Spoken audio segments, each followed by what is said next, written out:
Hello and welcome to my playwright's crush. Can we just... It's embarrassing, It's isn't an it? enormously embarrassing idea, isn't it? Can I just say, this was not my idea. It's embarrassing for both of us. Well, I mean, usually you will meet, in this industry you meet your heroes all the time in theatre foyers, but you can kind of feign some level of indifference and be a bit cool and mysterious. I'm known for my mystery. A woman of enigma. Go on. Well, it's quite vulnerable, like being up here and you know that I do have a playwright crush on you, and obviously it's embarrassing for you. Sure. So I'm sorry about that. I'd like to start by acknowledging the Gadigal people of the Eora Nation as the traditional custodians of the land. Sovereignty has never been ceded, and it always was and always will be Aboriginal land. It feels weird actually saying an acknowledgement of country at this time when there's so much loaded pain coming up with the Kumanjai Walker case, but I think it's worth acknowledging that there will probably be some stories being written for our stages, and the most we can do is probably program those works and prioritise those voices. Thank you. Deborah Oswald, I'm about to introduce you. It's a long bio. Don't read the whole thing. I'm old. I'll go through I'll go through the highlights. Deborah is a playwright, screenwriter, and author. She's probably perhaps most well known by my father for co-creating and head writing series 1 to 5 of the award-winning Channel 10 series Offspring. She won the 2011 New South Wales Premier's Literary Award for an episode, for the Offspring telemovie script, and then the 2014 Actor Award for Best Television Screenplay for episode 13. Was it the series 4? Heartbreaking episode. That's when Nina is, dealing with Patrick, who you killed, and has to go to the funeral. Oh my God. Other TV credits include, and some award-winning episodes include Police Rescue, episodes of Palace of Dreams, The Secret Life of Us, Sweet and Sour, and Bananas in Pyjamas.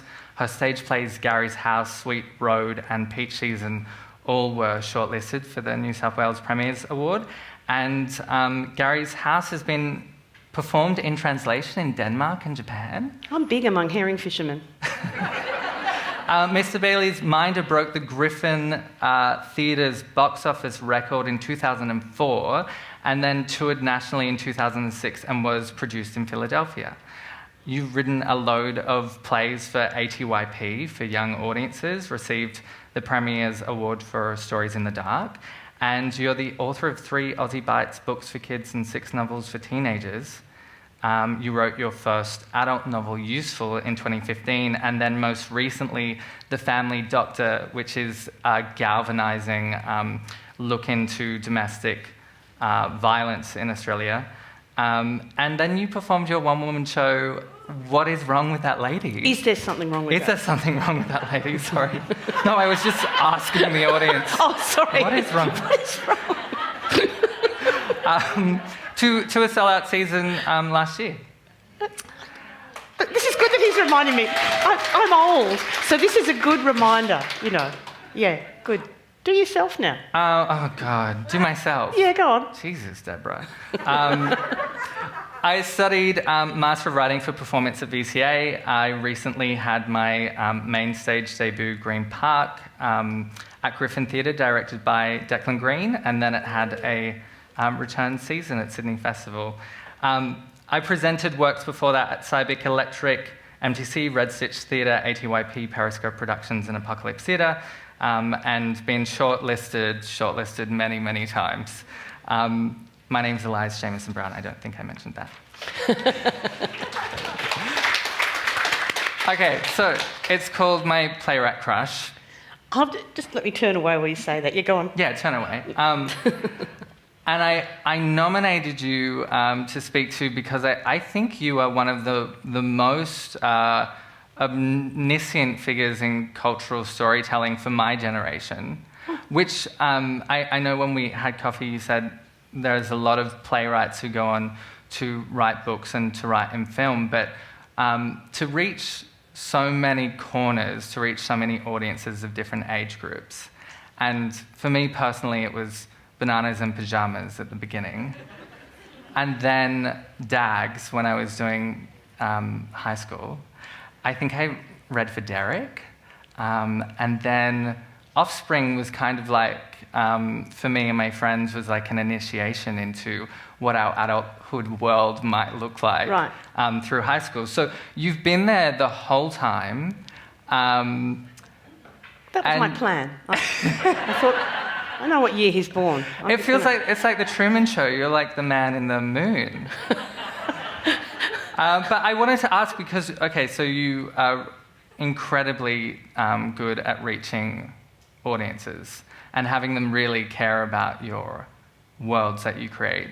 And it's not exclusive to Sydney audiences. And sometimes I think in Sydney, we have a bit of an echo chamber going on. Mm-hmm. And sometimes we feel as writers we need to create on-trend or highbrow concepts, but it can be quite alienating for audiences and communities just outside Sydney and for the rest of the country.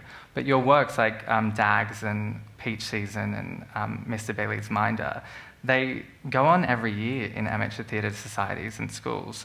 So I wondered if you have a particularly memorable experience of a production or a audience that you've reached before and how those audiences are different. Audiences of my work? Mm. Oh, wow. So, sorry, apologies to people who saw the stage show because I think I mentioned this then. When I wrote Skate, we toured it. It was a play for young people about a skate park in a small town. And we toured it to regional New South Wales and most of the kids had never seen live theatre and they were quite noisy in a way that was I quite liked. Mm-hmm. And there was a moment when a boy is about to kiss a boy and the girl are about to kiss, and there's another boy who has a crush on this girl. So the audience knew that, and this boy yelled at the moment. These sort of two themselves only 17-year-old actors the lips were about to lock, and this boy in the audience yelled out, "Don't kiss him. What about Corey, you dickhead?" and it freaked the actors out of it because they were only kids themselves. But it was just fantastic because he was entirely invested in the work. I mean, it's one of the things I like about writing for young people because at a point when theatre was quite a painful process for me, grown-ups theatre, youth theatre was this other opportunity apart from anything else. But it was also. It felt like a much more authentic transaction, that kids in a play, they don't read reviews, there's no foyer scene, there's no foyer behaviour. They're not there with ideas of culture, getting their cultural stamps, they're just there to see if you're going to reach them with something. And I found that at a point where theatre was quite sort of, poisoned is too strong a word, but was problematic for me. Youth theatre felt like recapturing the proper, authentic transaction between writing a story for an audience with nothing in between. So that youth theatre, no one comes to, you're not famous for it, no one fancies in the foyer, and that was great. It was just kids, What was it like then for, your work that got translated culturally? You had there was a Japan-based company, and then in Denmark, I think they did Gary's House as well. Yeah. Did you get to see? Yeah, so I saw Mr. Bailey's Minder in Philadelphia, and culturally, it was in English, but culturally, they clapped funny lines. When an actor came on in the second act, and they'd enjoyed his performance in the first act, on his entrance, the audience applauded. It was very weird. And then in Japan, the audience was intent, but very quiet. And I said to the director afterwards, I was a little bit rattled that the audience didn't laugh. And he said, yes, all the English language playwrights mention that. And he said, we're Japanese, we laugh inside. So now whenever somebody isn't laughing at something that's supposed to be funny, my partner and I go, we laugh inside. That's so beautiful. I totally get the American reference. When I was in New York a couple of years ago, my partner at the time was obsessed with seeing like everything on Broadway.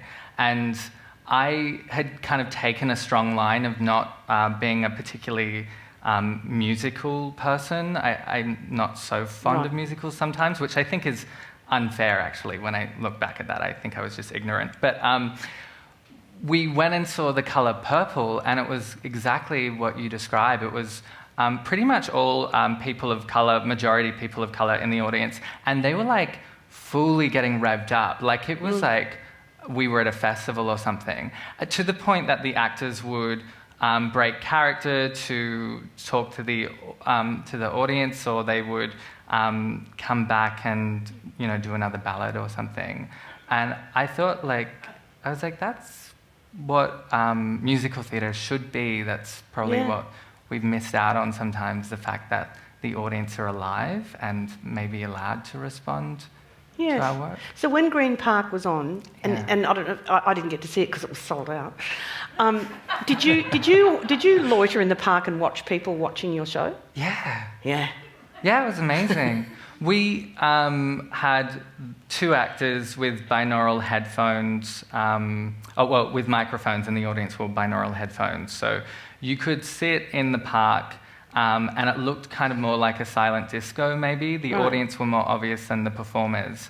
And what that meant was a lot of people used the pathway, which was the stage. A lot of members of public, moving from the public hospital up to the old Sydney jail.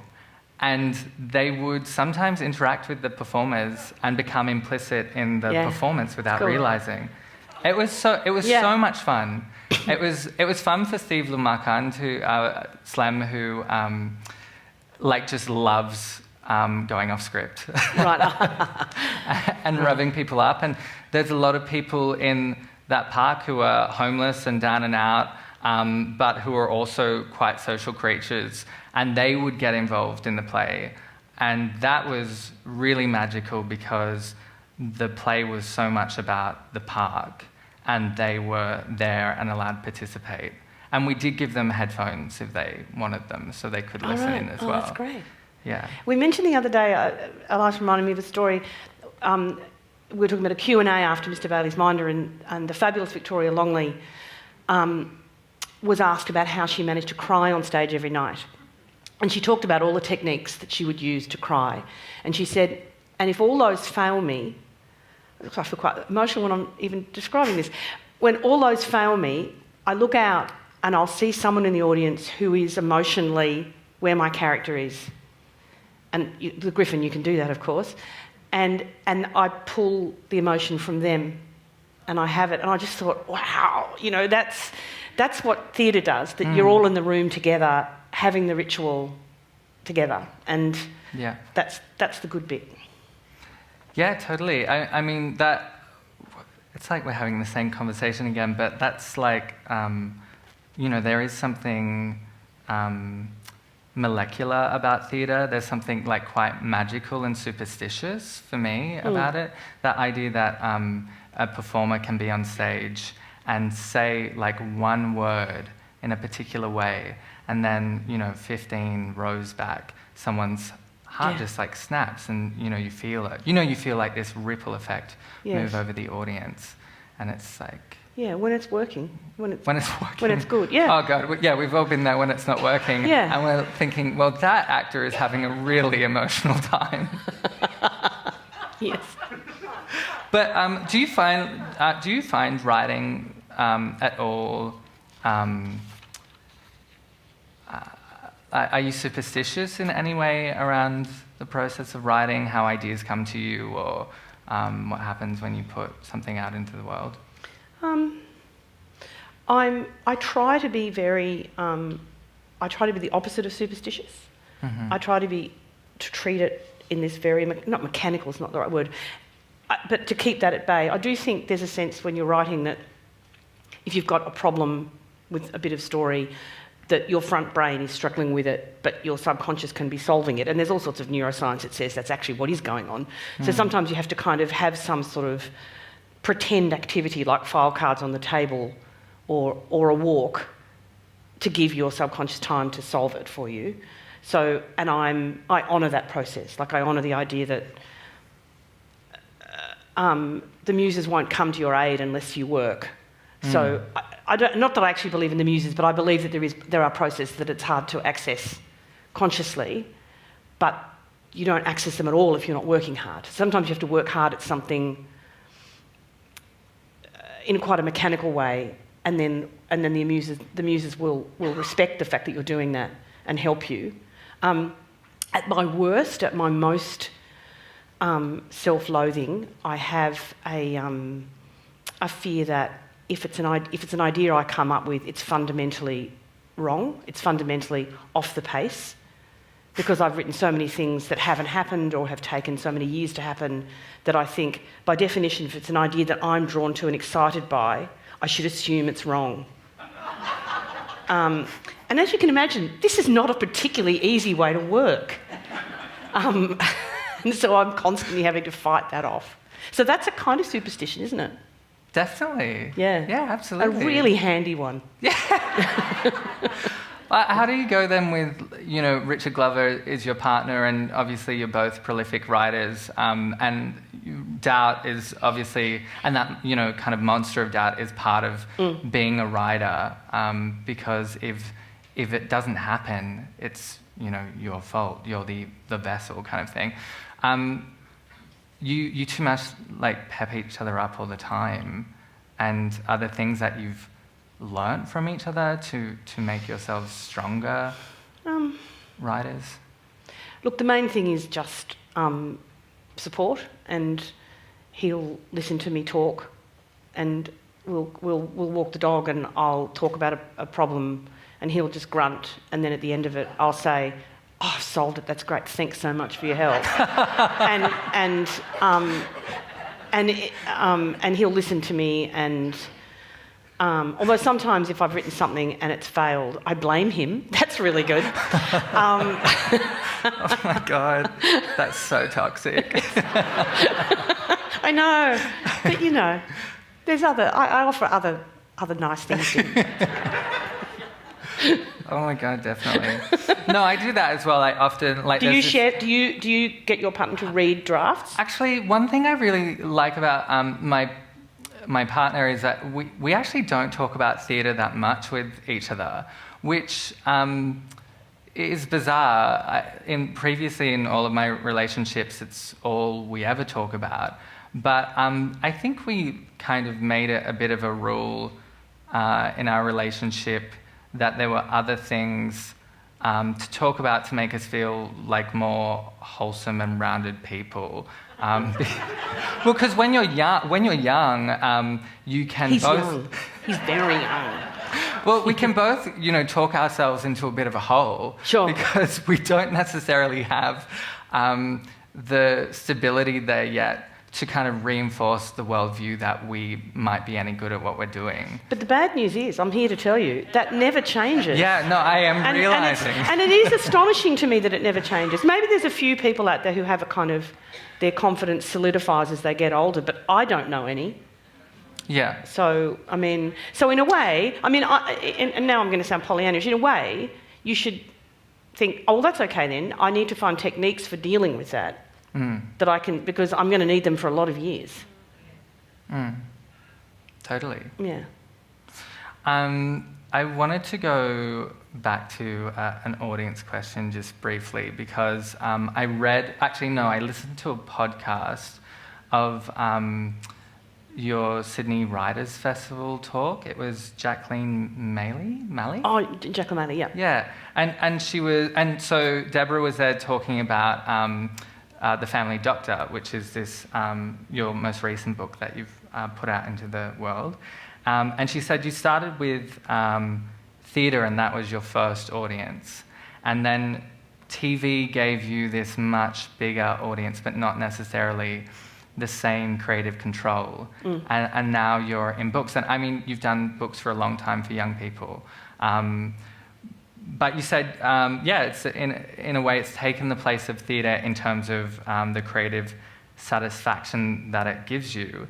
Is there something particularly refreshing about the intimate audience experience that you pick up on from a book, from those readers, that's different from a live audience? Yeah. Of course, you don't have that connection with them like you do with a live audience.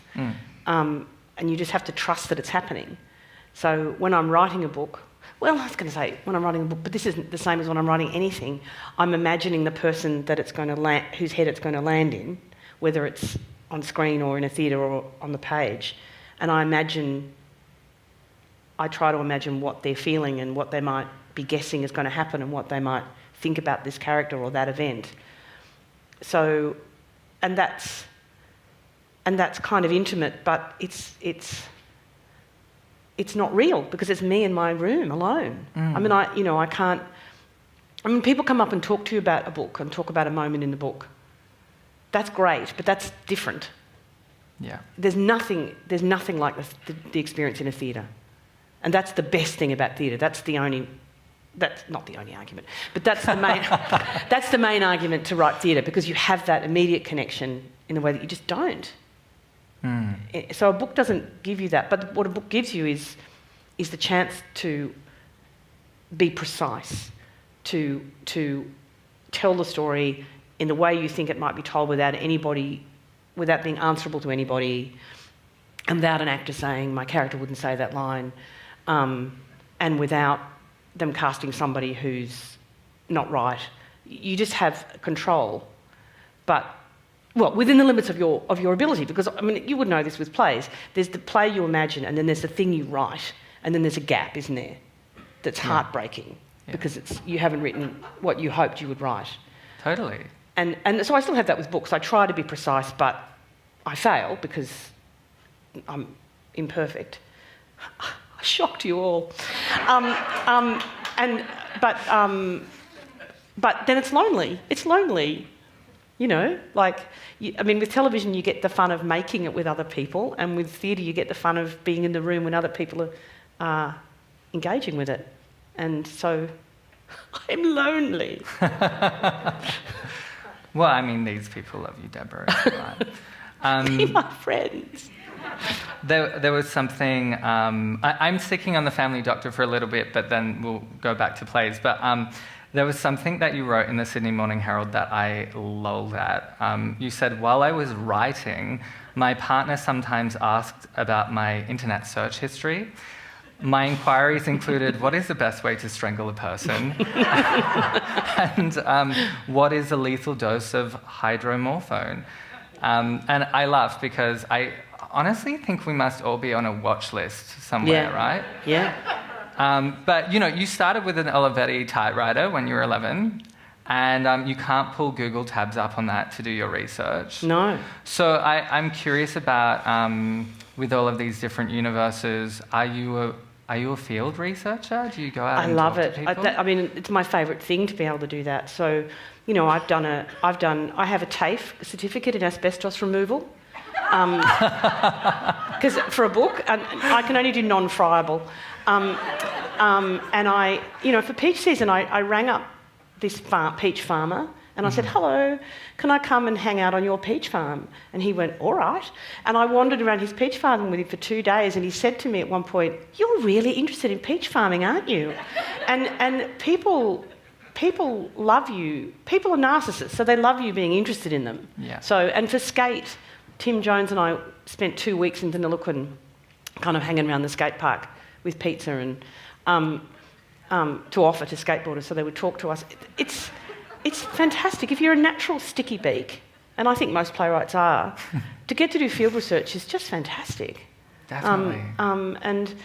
And there's another kind of research that I do, which is I interview people about their views about things, and these will be my friends. So for something like Family Doctor, I would ask a whole lot of my friends, if you were in this situation, if you discovered this about your friend, what would you do? And even people that you think you know well will come up with extraordinary answers that you wouldn't have thought of. So that's another, like there's kind of book research, internet research, there's going into a world to explore it because you're going to write about it. And then there's that kind of like throwing questions at people and gold will come out of their mouths sometimes and then you write it down.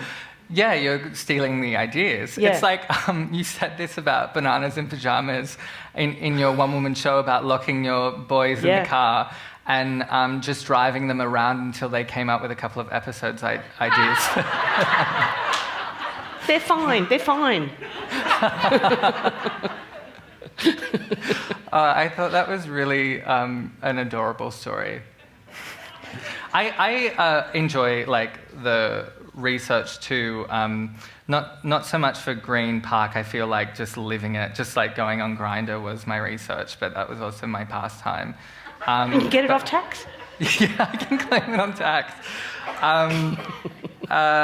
Yeah, but definitely for there's a play I'm writing at the moment in Geelong, down where they filmed Sea Change. There's a contamination cluster. And it's a bit Aaron Brockovich-y. It's 20 years of a mosquito spraying program that they had, that the council had. And the community is actually divided between whether it was that or whether it was this farming chemical called dieldrin. But they know that irrefutably there is a cancer cluster. Yeah. But it's an incredibly unsatisfying thing for people to go through class action cases. And I went down there end of last year to interview these people, and it felt incredibly perverse, actually, being in this, because you get down there to Barwon Heads, and it's this tiny town. And one of the people I wanted to interview, everyone was just like, just walk into his surf shop and interview him there. Right. And I was like, God, that is a really big thing to kind of go on someone's turf and say that you want to write this story for them and what right do you have and all of that stuff. But it is incredibly rewarding for your writing then to be with people real time when they're dealing with like survivor's guilt and these impossible kind of psychological pressures. And did that person say things that you wouldn't have predicted? I ended up meeting with his friend in a park in the rain at like 8 o'clock in the morning because he is a bit of a conspiracy theorist at the moment. And that was really interesting because we're in this time with COVID, we're seeing a huge polarization of people in our society, and people are kind of, their belief systems are becoming really calcified. And he's someone who was already kind of living a real conspiracy theory for the last 20 years. And so it was, it was like thrilling to be there with him, but at the same time, a bit scary, and you're kind of not sure what your role is for their well-being, and of the fodder that they give you for a play, do you actually have the right to put it into the play, and is changing their names enough? They're interesting ethical questions. Yeah. I think you can use it yourself.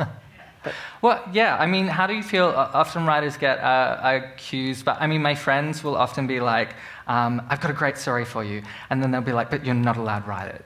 You know, Yeah. But there's this thing that we like will vampirically take, like suck from any traumatic experience that anyone's having. How have you gone with that in your life? Have you ever like come across like personal conflict? I mean, actually, your partner obviously writes about you and your sons all the time in his articles. Yeah. So all bets are off there. I wrote a play when I was a kid that was at the Playwrights Conference called, which none of you will ever see, thank God, called Two-Way Mirror. Does that give you an idea of what a pretentious pile of shit it was? But anyway, and a teacher at my school thought I'd written about him and went and complained about me to the principal, and I got into terrible trouble. It wasn't. It was written before he'd come to the school. So they think what you'd identified yourself as the dickhead. Yeah. My policy is I won't. It's funny because Hillary was talking about this earlier. My policy is I would never write about something if I knowingly if I was knowingly going to injure somebody. I just don't have the self-importance to think that anything I write is worth somebody else's pain. I just don't hold with that. I mean, there are writers who think that all bets are off. I mean, you know, my advice to you would be don't marry Hanif Qureshi, because he marries women and then writes horrible novels about them. I mean, there's novelists who that's their idea of kind of their right. I don't hold with that. But there's ways you can take people and switch them around. The people don't often recognise themselves. The thing about the good story, where the trick is, you should tell me your friend's good stories and I'll tell you my friend's good stories, and then there should be an exchange program so that nobody feels that there should be some sort of repository where we put these stories and then other people get to use them.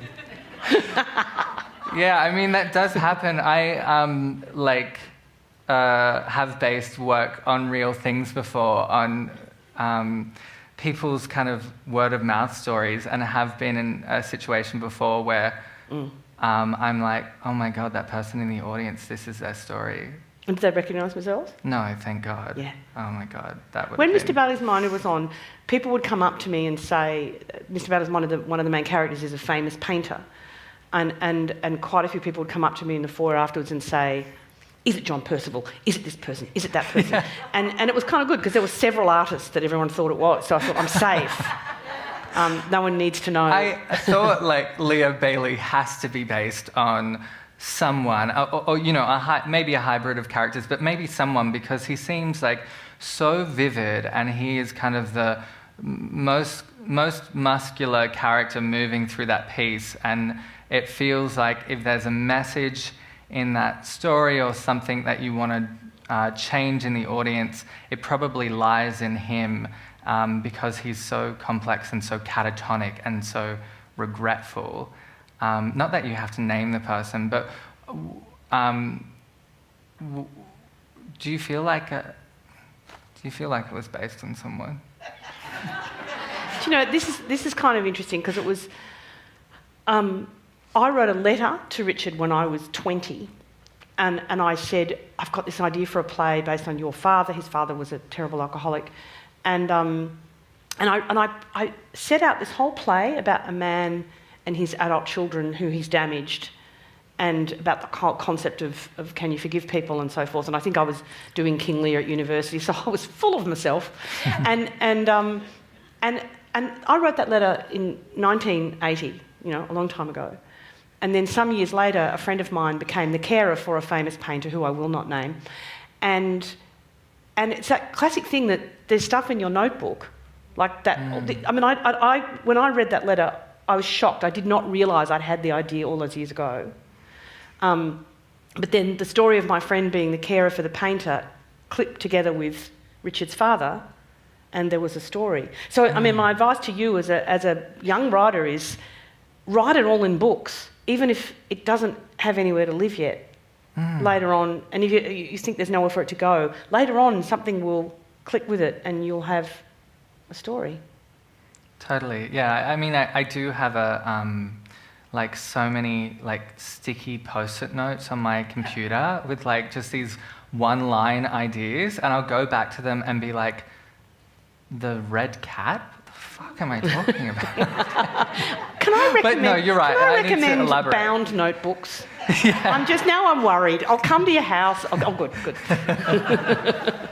I feel like we're kind of on to maybe a tangent about our responsibility as writers. Yes. And certainly, there's two things that I want to talk about with this, but maybe I'll start with Stories in the Dark, because it's about these two children in a war-torn zone, which I think you cited the siege of Sarajevo as maybe kind of a backdrop for this. But they tell each other these stories, folklore stories about the singing bones or the woman in the enchanted coat, animal skin, as a way to process their trauma and make sense of the chaos of their lives. And I wonder if you see this as the function of storytelling, and if it is, can storytelling also help us as playwrights walk through our own trauma and chaos? Lordy, that's a good question. Yes, I think that is what I think storytelling is for. I mean, there's a guy at the film school who, when he says, what are the 3 words that describe why we should write, and he says, life is hard. So whatever you can do to help people process what's happening to them, be aware that other people are feeling the same as they do. I mean, that process of just knowing that other people are feeling the same as you are, or even if the circumstances are very different, that's profound. That's a very powerful thing. And I suppose for me, I've felt one of the ways that I use story is to help an audience feel compassion for someone that they would not normally feel compassion for. In Gary's House, there's a character. Audiences are often very hard and judgmental about women characters. And there's a character in Gary's House who's quite hard to like at first. She's come in and been mean to other characters that we love, so we hate her. And she's quite a tough person and sort of quite an abrasive person. And there's a moment in the second act when something terrible happens, the baby is taken away from her and she's terribly upset. An audience member said to me once, I suddenly realised that I cared about her in that moment. And I love that. I love the idea that you take an audience and you let them run their judgment about somebody, that sort of othering thing. And then you just take them through a story with that person and let them sit with that person's life until there's a moment when you think, oh, good Lord, I care about this person, even if, her behaviour is still problematic for me in lots of ways. And I think it's very easy to write motherhood plays, to write, straw man plays where the thesis of the play is you shouldn't treat people like shit. Oh, okay. And then we all sit and watch a play about you shouldn't treat people like shit. But if you can write something where you take people, not in a finger-wagging way, but in a sort of emotional, storytelling, human way, from judging people or not understanding them to having fellow feeling with them, then, my work on earth is done. Totally. I agree with you. I think that's... I don't normally feel that confident about myself. I can't know what's come over me. But the second part of your question is to feel compassion for yourself as you would for your characters. Yeah. And I can say that now, and at my best I can do that, but often I can't do it.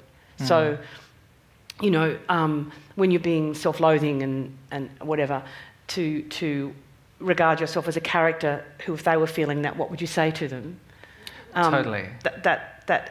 Being a parent helps. Like, you imagine what you would say to your child if they were feeling that. You're not sort of denying that they're feeling bad, but there are things that you would say. So, at my best, at my most sane, I can say that to myself.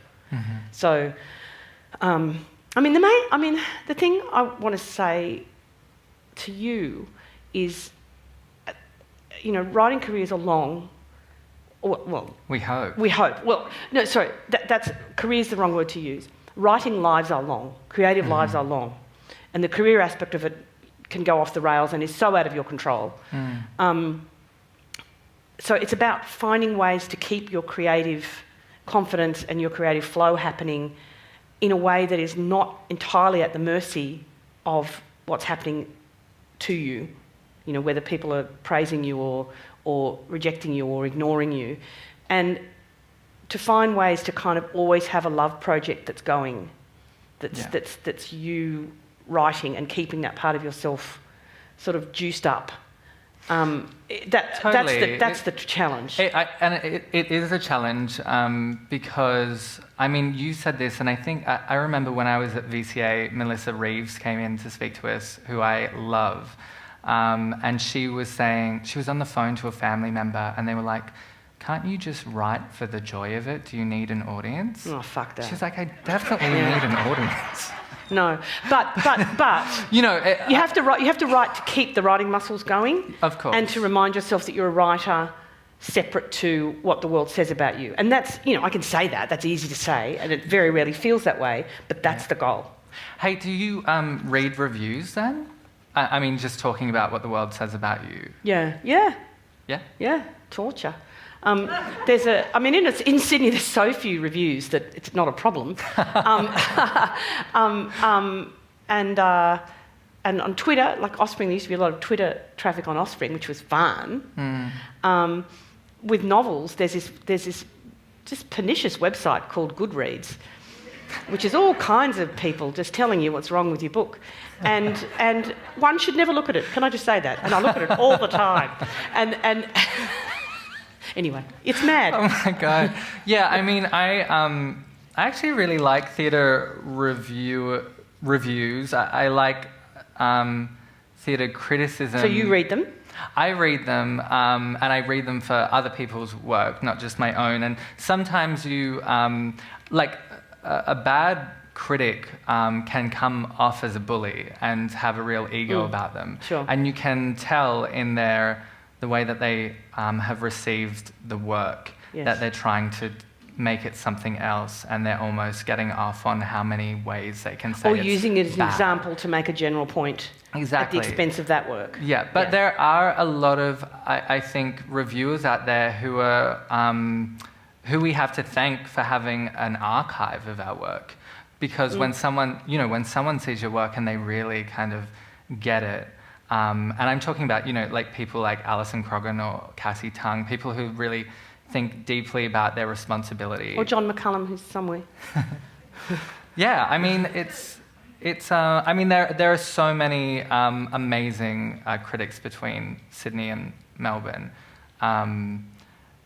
And yeah, sometimes it can feel like it's an extended conversation, which we don't often have because the lifespan of our work can be so short. Yes. So, yeah. I mean, I felt, well, and actually, sorry, not to be sucky to currency, but why not? I feel that because the plays are published, they can be found again, and the text has a life. I mean, it's not the same as the production, and because they're published, other companies can find them, and that's huge, I mean, if we didn't have currency, I'm sure a big publisher would publish a couple of plays that are on the school syllabus, and that'd be it. And I think the sort of cost to our repertoire would be very sad.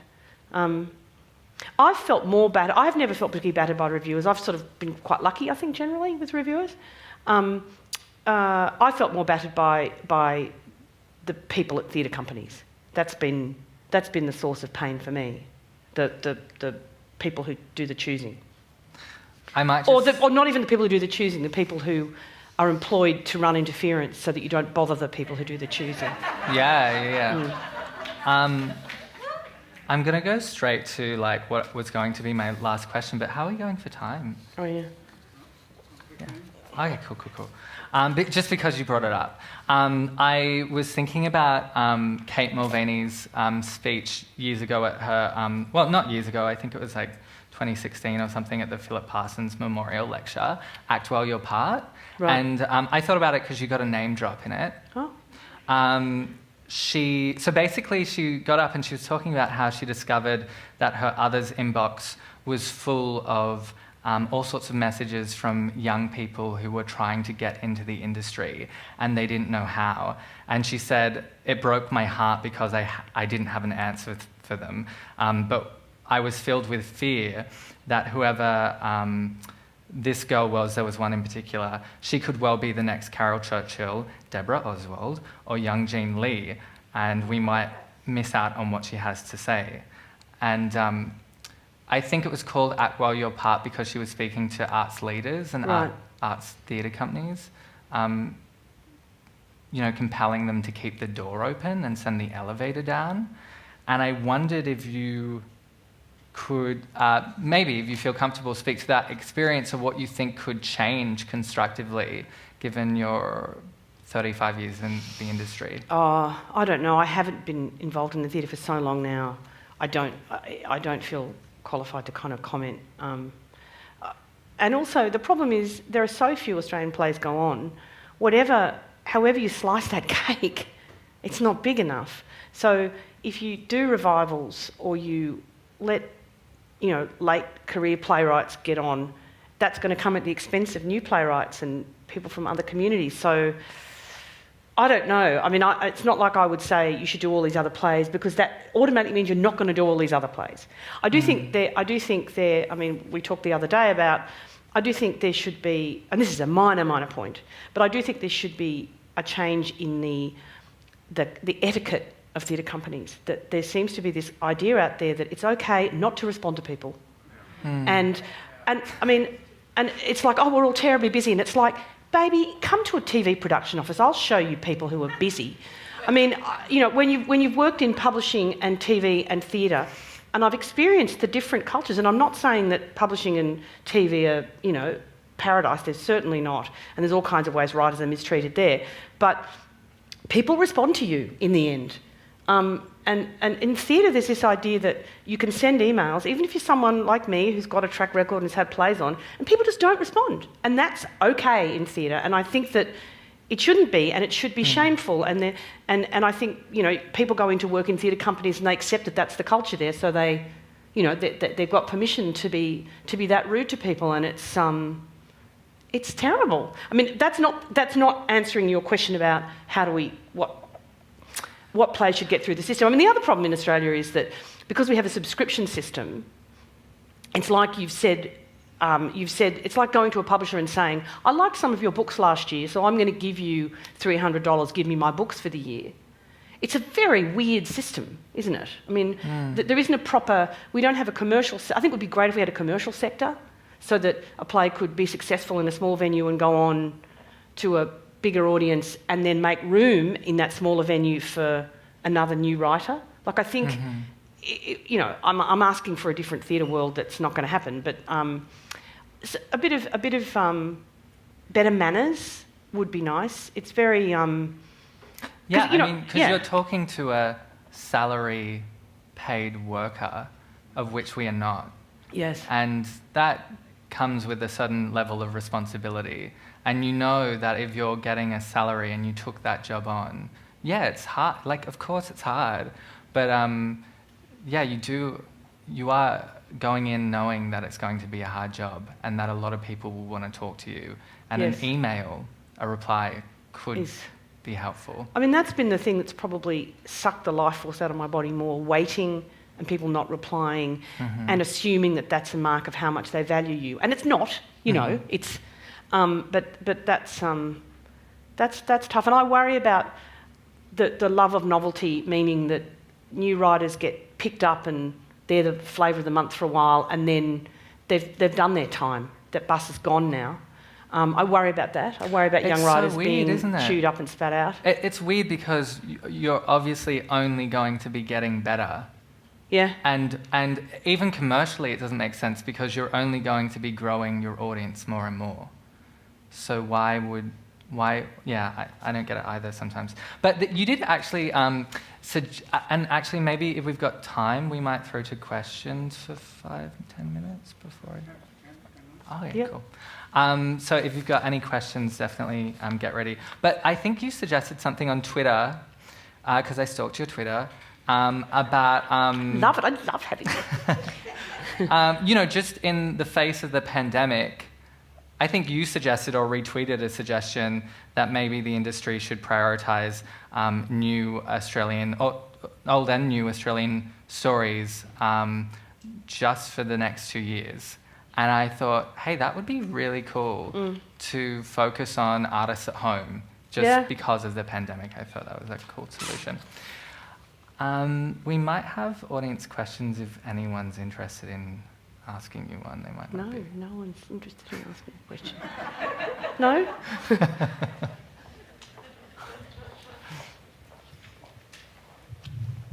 I'm from Canberra, and Canberra Youth Theatre is doing a production of Dags. I think they were the original producers several years ago. Yeah. It's a play that is bumpity years old. So did you do any work for that for the new production to look at how teenagers have changed since the 1980s? No, so that play was written in 1984 when I was just a baby. That's a really good question, and the answer is no, because that play's been done, you know, fairly often in the 40 years since then, or 38 years since then, and I'm quite embarrassed, not embarrassed by the play, but, you know, like, I was young, you know, and it's a bit clumsy and clunky, but I sort of think it is what it is. And what's fascinating is that even though there's no mobile phones in it, there's no, you know, it's 1984 tech. Teenagers still, I am told, get it. So I'm going now to see that play in a couple of weeks, but I've not changed a word. When it's been done in other countries, the Americans take the swear words out, but otherwise, and I think the English changed the name of the biscuits. But that's interesting, isn't it, that it kind of works. And I think maybe it's because I was only in my early 20s then, and I wasn't long out of being a teenager. So that even though grown-up Deborah is a bit embarrassed by the clumsiness of the play, it's not my business now. It's its own thing, and I should just leave it alone. But that doesn't mean I won't be squirming in my seat when I watch it again, because I haven't actually seen it on stage for a long time. Yeah.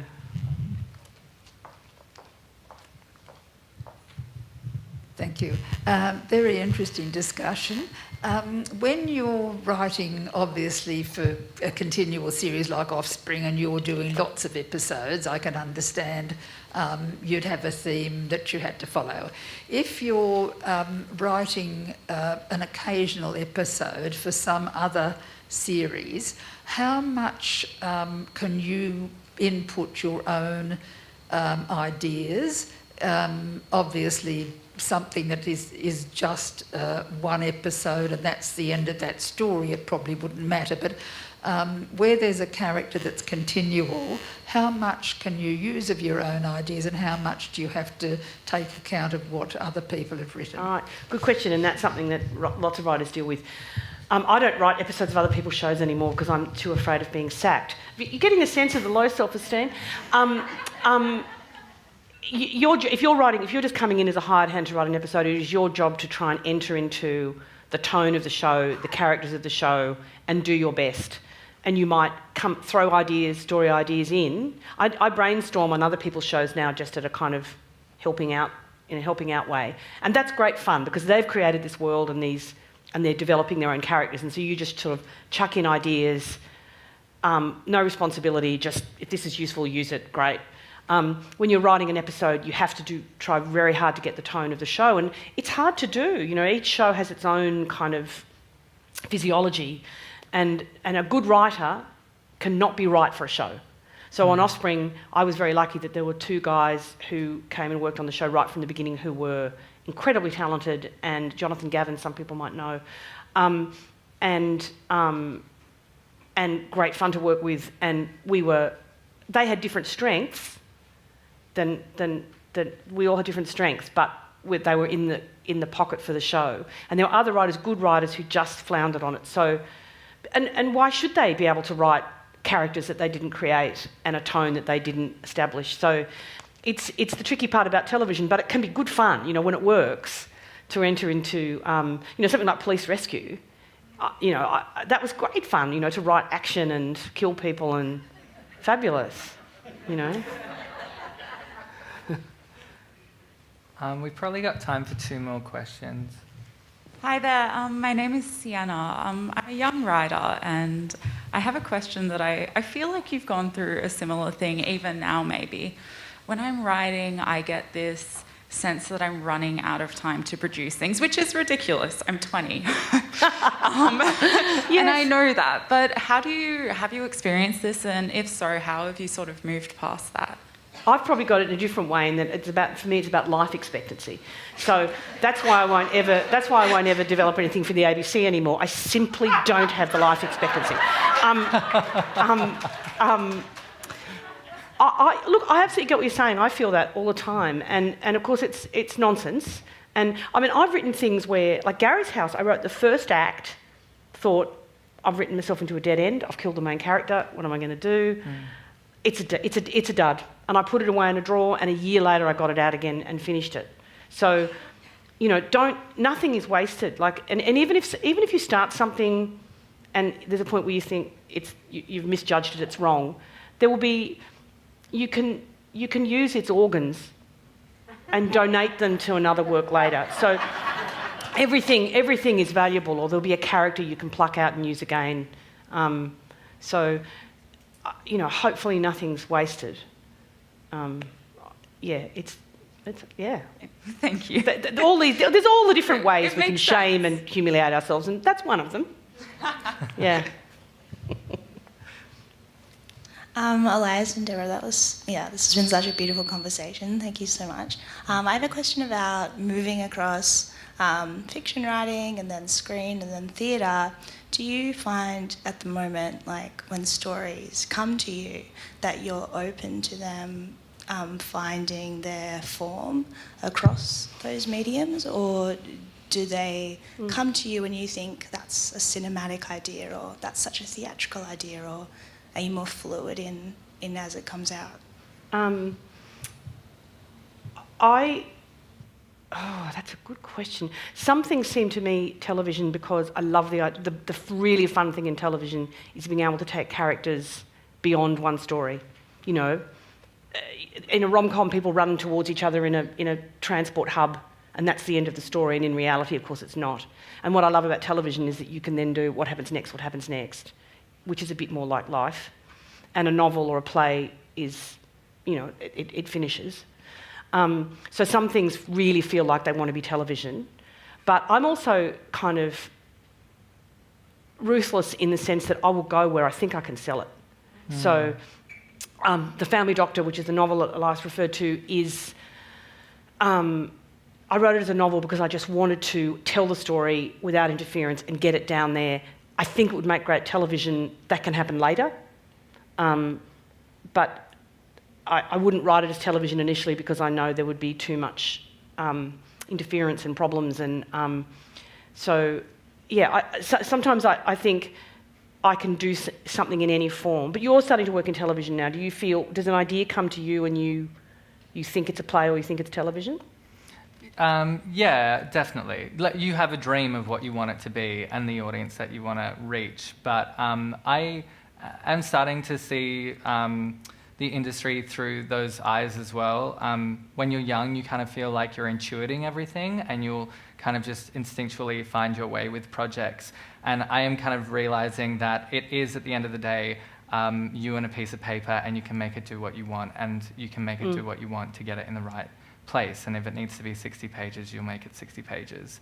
And if it will do better as a 10-minute short, just to get the first job, Yes. then do it. It's actually not that, it doesn't have to be something that you put on a pedestal like it came from Yes. Divinity or something. Yes. Yeah. I mean, you know, writers are so powerless. The only power we have is to write. I know that sounds really sort of fatuous, and I have to remind myself of that often, that sometimes the powerlessness makes me angry or ashamed or paralysed, and the only power I have is just to write something else. And there have been moments when something I've written in one of those down times has found its life, like Offspring, or well, hopefully other things that I've written that haven't found their life will in the future. You know, that's all you got. And they can't take that away from you. You just keep writing. And the people, the powers that be that might be not loving you at the moment can't stop you writing. Unlike an actor, you know? Writers have this power to do what we do. That's true. Thank you so much for being my playwright crush. Well, thank you for having a crush on me.